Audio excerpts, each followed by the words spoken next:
लातूर जिल्ह्यात हमीभावाकडे झेपावणारा सोयाबीन दर गडगडल्याचं पाहायला मिळत आहे।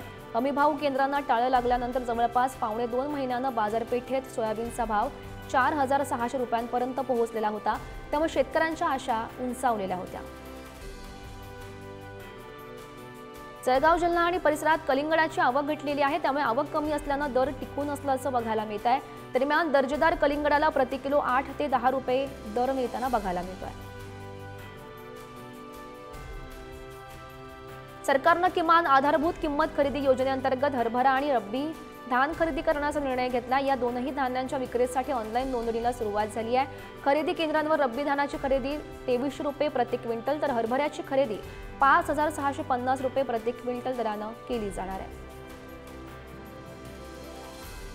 गोंदिया जिल्ह्यातील सडक अर्जुनी तालुक्यातील शेतकऱ्यांना पारंपरिक शेतीला फाटा देत 20 एकरमध्ये भाजीपाल्याची शेती केली।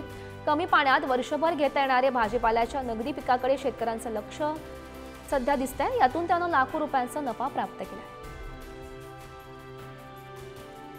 सोलापूरमध्ये व्यापाऱ्यांकडून कमी दरात खरेदी होत असल्यानं शेतकऱ्यांकडून थेट रस्त्यावर उतरून खरबूज विक्री केली जाते।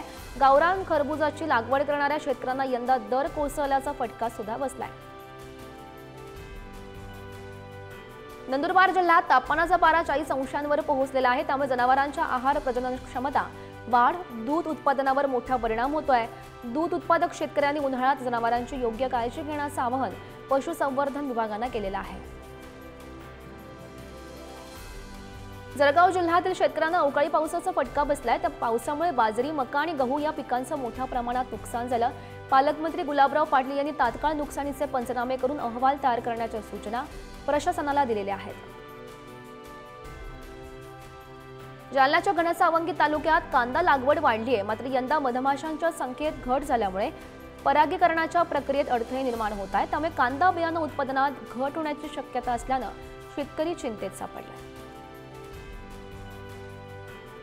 जालना कृषी उत्पन्न बाजार समितीमध्ये सध्या रब्बीच्या मक्याची दररोज 1000 ते 1500 क्विंटल आवक होते। मात्र मका ओला येत असल्यानं मक्याला बाजारात कमी भाव मिळतोय, तर पुढील काही दिवसात मक्याचे भाव वाढण्याची शक्यता आहे। हिंगोलीच्या सेन गावात भुईमुग पिकाची सर्वाधिक पेरणी झाली, मात्र ढगाळ वातावरणामुळे भुईमुग पिकाची पानं पिवळी पडलेली आहेत।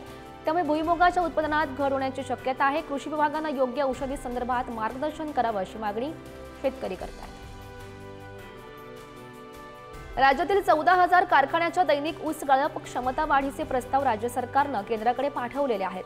त्यावर केंद्राच्या अन्न नागरी पुरवठा विभागानं ऊसाची उपलब्धता आणि गाळपाविषयी माहितीची विचारणा केली, त्यामुळे या प्रस्तावांना मंजुरीची प्रतीक्षा आहे। नागपूरमध्ये नाफेडद्वारे हरभरा खरेदी केली जाणार आहे। सध्या हरभऱ्याला खुल्या बाजारात 5,400 ते 5,700 रुपये प्रति क्विंटलचा दर प्राप्त झाला आहे, तर 17 ठिकाणी हे धान खरेदी केंद्र सुरू करण्यात आलेलं आहे। या केंद्रावर 1 एप्रिल ते 30 जून 2025 या काळात धानाची खरेदी पूर्ण केली जाईल।